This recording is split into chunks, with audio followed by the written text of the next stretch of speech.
ओम शांति। 22 अप्रैल 2025। बाबा के महावाक्य। मीठे बच्चे, तुम्हारा यह मोस्ट वैल्यूएबल समय है। इसमें तुम बाप के पूरे पूरे मददगार बनो। मददगार बच्चे ही ऊंच पद पाते हैं। प्रश्न: सर्विसेबल बच्चे कौन सी बहानेबाजी नहीं कर सकते हैं? उत्तर: सर्विसेबल बच्चे यह बहाना नहीं करेंगे कि बाबा यहाँ गर्मी है, यहाँ ठंडी है, इसलिए हम सर्विस नहीं कर सकते हैं। थोड़ी गर्मी हुई या ठंडी पड़ी तो नाजुक नहीं बनना है। ऐसे नहीं, हम तो सहन ही नहीं कर सकते हैं। इस दुखदाम में दुख सुख, गर्मी सर्दी, निंदा स्तुति सब सहन करना है। बहानेबाजी नहीं करनी है। गीत। धीरज धर मनुआ। ओम शांति। बच्चे ही जानते हैं कि सुख और दुख किसको कहा जाता है।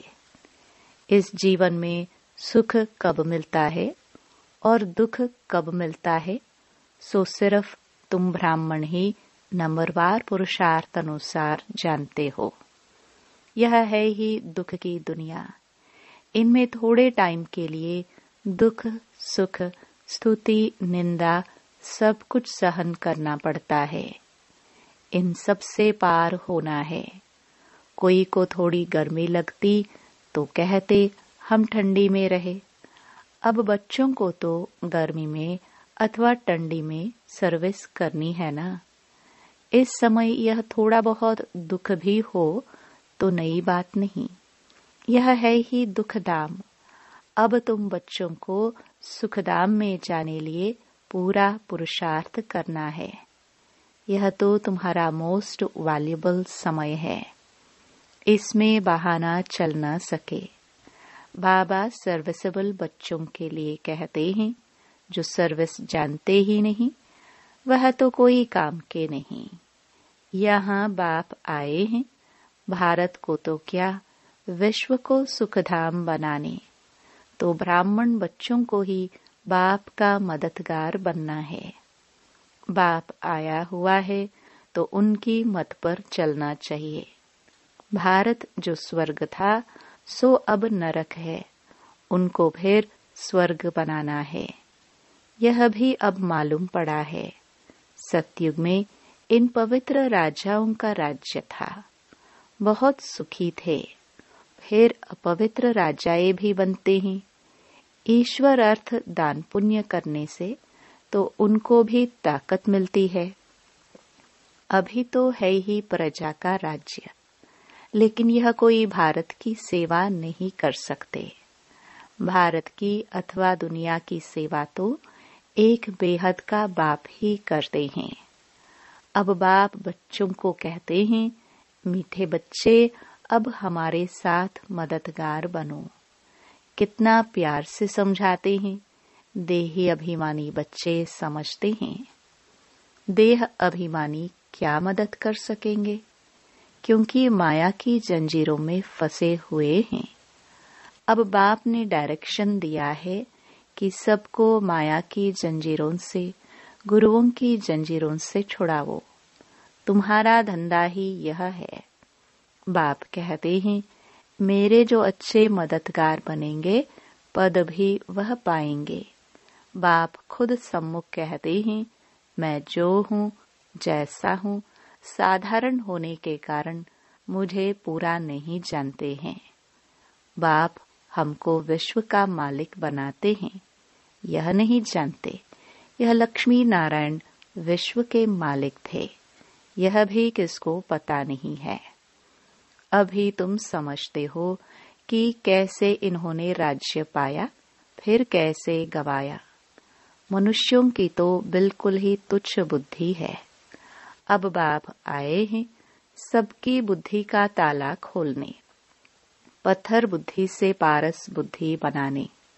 बाबा कहते हैं, अब मददगार बनो। लोग खुदाई खिदमतगार कहते हैं, परंतु मददगार तो बनते ही नहीं। खुदा आकर जिनको पावन बनाते हैं, उनको ही कहते कि अब औरों को आप समान बनाओ, श्रीमत पर चलो। बाप आए ही हैं पावन स्वर्गवासी बनाने।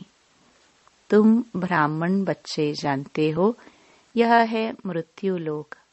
बैठे बैठे अचानक मृत्यु होती रहती है, तो क्यों न हम पहले से ही मेहनत कर बाप से पूरा वर्षा ले, अपना भविष्य जीवन बना लेवे। मनुष्यों की जब वानप्रस्थ अवस्था है तो समझते हैं अब भक्ति में लग जाए। जब तक वानप्रस्थ अवस्था नहीं है तब तक खूब धन आदि कमाते हैं। अभी तुम सबकी तो है ही वानप्रस्थ अवस्था, तो क्यों न बाप का मददगार बन जाना चाहिए। दिल से पूछना चाहिए, हम बाप के मददगार बनते हैं। सर्विसेबल बच्चे तो नामी ग्रामी हैं, अच्छी मेहनत करते हैं। योग में रहने से सर्विस कर सकेंगे। याद की ताकत से ही सारी दुनिया को पवित्र बनाना है। सारे विश्व को तुम पावन बनाने के निमित्त बने हुए हो। तुम्हारे लिए फिर पवित्र दुनिया भी जरूर चाहिए। इसलिए पतित दुनिया का विनाश होना है। अभी सबको यही बताते रहो कि देह अभिमान छोड़ो, एक बाप को ही याद करो, वही पतित पावन है। सभी याद भी उनको करते हैं।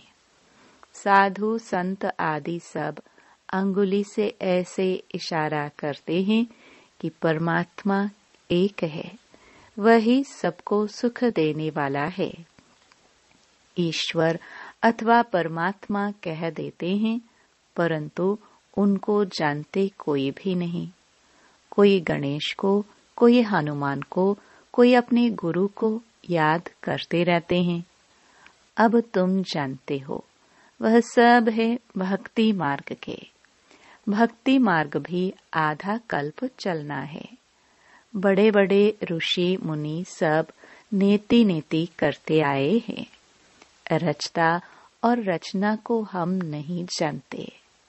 बाप कहते हैं, वह त्रिकालदर्शी तो है नहीं। बीज रूप ज्ञान का सागर तो एक ही है।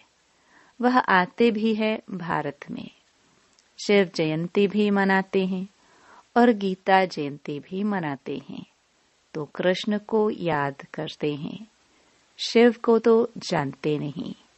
शिव बाबा कहते हैं, पतित पावन ज्ञान का सागर तो मैं हूँ। कृष्ण के लिए तो कह न सके। गीता का भगवान कौन? यह बहुत अच्छा चित्र है। बाप यह चित्र आदि सब बनवाते हैं बच्चों के ही कल्याण लिए। शिव बाबा की महिमा तो कंप्लीट लिखनी है। सारा मदार इन पर है। ऊपर से जो भी आते हैं वह पवित्र ही हैं। पवित्र बनने बगैर कोई जा ना सके। मुख्य बात है पवित्र बनने की। वह है ही पवित्र धाम, जहाँ सभी आत्माएं रहती हैं। यहाँ तुम पाठ बजाते बजाते पतित बने हो। जो सबसे जास्ती पावन, वही फिर पतित बने हैं। देवी देवता धर्म का नाम निशान ही गुम हो गया है। देवता धर्म बदल हिंदू धर्म नाम रख दिया है। तुम ही स्वर्ग का राज्य लेते हो और फिर गवाते हो। हार और जीत का खेल है। माया ते हारे हार है, माया ते जीते जीत है। मनुष्य तो रावण का इतना बड़ा चित्र कितना खर्चा कर बनाते हैं, फिर एक ही दिन में खलास कर देते हैं। दुश्मन है ना, लेकिन यह तो गुड़ियों का खेल हो गया। शिव बाबा का चित्र बनाए, पूजा कर फिर तोड़ डालते हैं। देवियों के चित्र भी ऐसे बनाए फिर जाकर डुबोते हैं। कुछ भी समझते नहीं। अब तुम बच्चे बेहद की हिस्ट्री ज्योग्राफी को जानते हो कि यह दुनिया का चक्र कैसे फिरता है। सतयुग त्रेता का किसको भी पता नहीं। देवताओं के चित्र भी ग्लानि के बना दिए हैं। बाप समझाते हैं, मीठे बच्चे, विश्व का मालिक बनने के लिए बाप ने तुम्हें जो परहेज बताई है वह परहेज करो। याद में रहकर भोजन बनाओ, योग में रहकर खाओ। बाप खुद कहते हैं, मुझे याद करो तो तुम विश्व के मालिक फिर से बन जाएंगे। बाप भी फिर से आया हुआ है। अब विश्व का मालिक पूरा बनना है।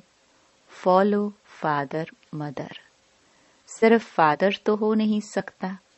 सन्यासी लोग कहते हैं, हम सब फादर हैं। आत्मा सो परमात्मा है। वह तो रॉन्ग हो जाता है। यहाँ मदर फादर दोनों पुरुषार्थ करते हैं।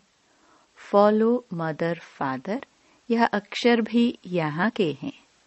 अभी तुम जानते हो, जो विश्व के मालिक थे, पवित्र थे, अब वह अपवित्र हैं, फिर से पवित्र बन रहे हैं। हम भी उनकी श्रीमत पर चल यह पद प्राप्त करते हैं। वह इन द्वारा डायरेक्शन देते हैं, उस पर चलना है। फॉलो नहीं करते तो सिर्फ बाबा बाबा कह मुख मीठा करते हैं। फॉलो करने वाले को ही सपूत बच्चे कहेंगे ना।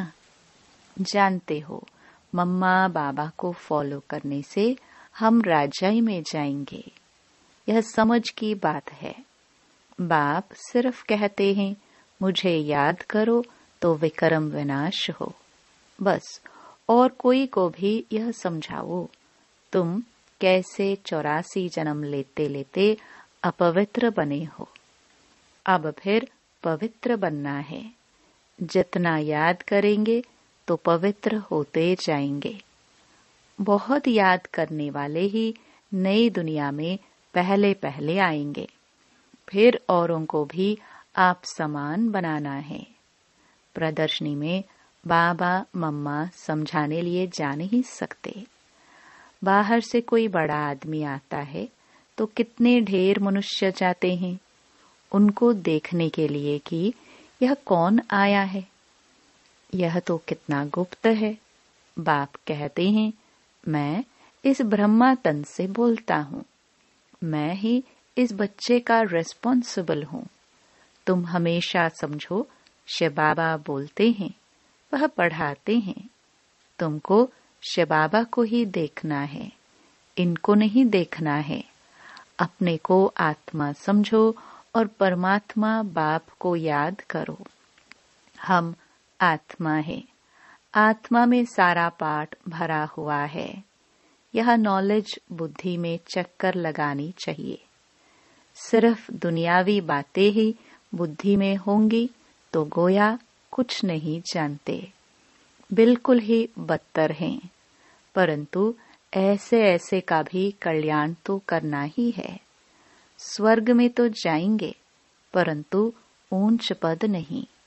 सजाए खाकर जाएंगे। ऊंच पद कैसे पाएंगे? वह तो बाप ने समझाया है। एक तो स्वदर्शन चक्रधारी बनो और बनाओ। योगी भी पक्के बनो और बनाओ। बाप कहते हैं, मुझे याद करो। तुम फिर कहते, बाबा हम भूल जाते हैं।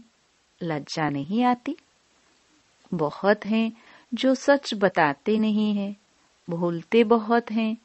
बाप ने समझाया है, कोई भी आए तो उनको बाप का परिचय दो। अब 84 का चक्र पूरा होता है, वापस जाना है। राम गयो रावण गयो, इसका भी अर्थ कितना सहज है। जरूर संगम युग होगा जबकि राम का और रावण का परिवार है। यह भी जानते हो, सब विनाश हो जाएंगे, बाकी थोड़े रहेंगे। कैसे तुमको राज्य मिलता है? वह भी थोड़ा आगे चल सब मालूम पड़ जाएगा। पहले से ही तो सब नहीं बताएंगे ना, फिर वह तो खेल हो न सके। तुमको साक्षी हो देखना है, साक्षात्कार होते जाएंगे। इस 84 के चक्र को दुनिया में कोई नहीं जानते। अभी तुम बच्चों की बुद्धि में है, हम वापस जाते हैं। रावण राज्य से अभी छुट्टी मिलती है, फिर अपनी राजधानी में आएंगे। बाकी थोड़े रोज हैं। यह चक्र फिरता रहता है ना, अनेक बार यह चक्कर लगाया है। अब बाप कहते हैं, जिस कर्म बंधन में फंसे हो उनको भूलो। गृहस्थ व्यवहार में रहते हुए भूलते जाओ। अब नाटक पूरा होता है, अपने घर जाना है। इस महाभारत लड़ाई बाद ही स्वर्ग के गेट्स खुलते हैं। इसलिए बाबा ने कहा है, यह नाम बहुत अच्छा है, गेटवे टू हेवन। कोई कहते हैं लड़ाइयाँ तो चलती आई है। बोलो, मुस्लिम की लड़ाई कब लगी है? यह मुस्लिम की अंतिम लड़ाई है। 5000 वर्ष पहले भी जब लड़ाई लगी थी तो यह यज्ञ भी रचा था। इस पुरानी दुनिया का अब विनाश होना है, नई राजधानी की स्थापना हो रही है। तुम यह रूहानी पढ़ाई पढ़ते हो राजशाही लेने के लिए। तुम्हारा धंधा है रूहानी, जिस्मानी विद्या तो काम आनी नहीं है, शास्त्र भी काम नहीं आएंगे। तो क्यों न इस धंधे में लग जाना चाहिए।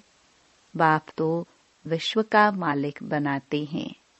विचार करना चाहिए, कौन सी पढ़ाई में लगे। वह तो थोड़े डिग्रियों के लिए पढ़ते हैं, तुम तो पढ़ते हो राजशाही के लिए। कितना रात दिन का फर्क है।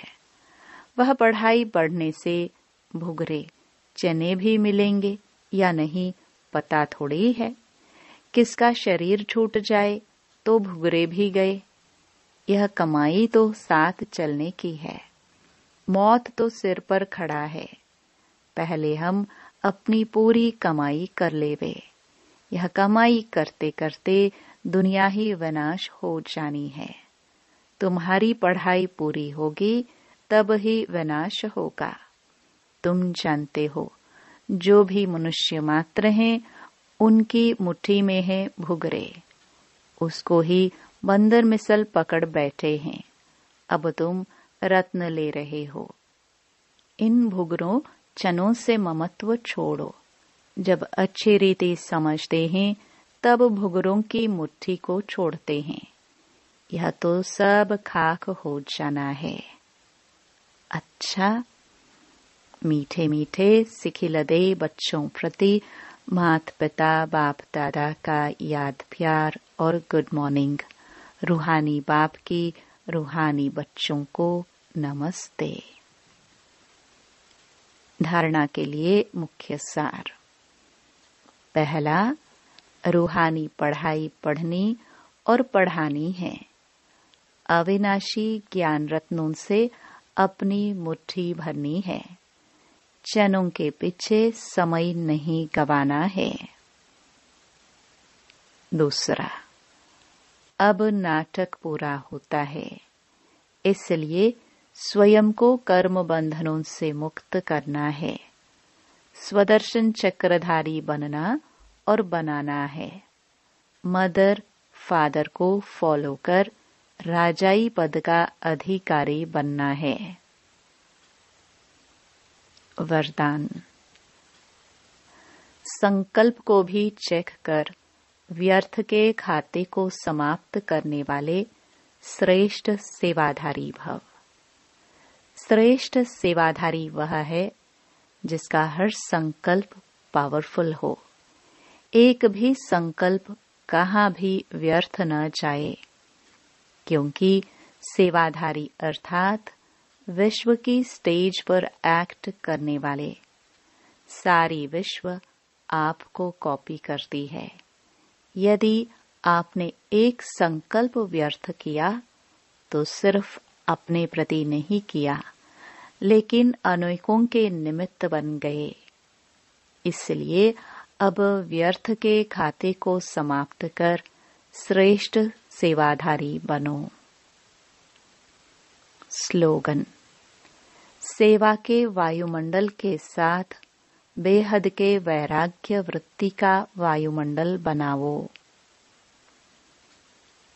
अव्यक्त इशारे: कंबाइंड रूप की स्मृति से सदा विजयी बनो। संगम युग है ही कंबाइंड रहने का युग। बाप से अकेले हो नहीं सकते, सदा के साथी हो। सदा बाप के साथ रहना अर्थात सदा संतुष्ट रहना। बाप और आप सदा कंबाइंड हो तो कंबाइंड की शक्ति बहुत बड़ी है। एक कार्य के बजाय 1000 कार्य कर सकते हो, क्योंकि 1000 भुजाओं वाला बाप आपके साथ हैं। ओम शांति।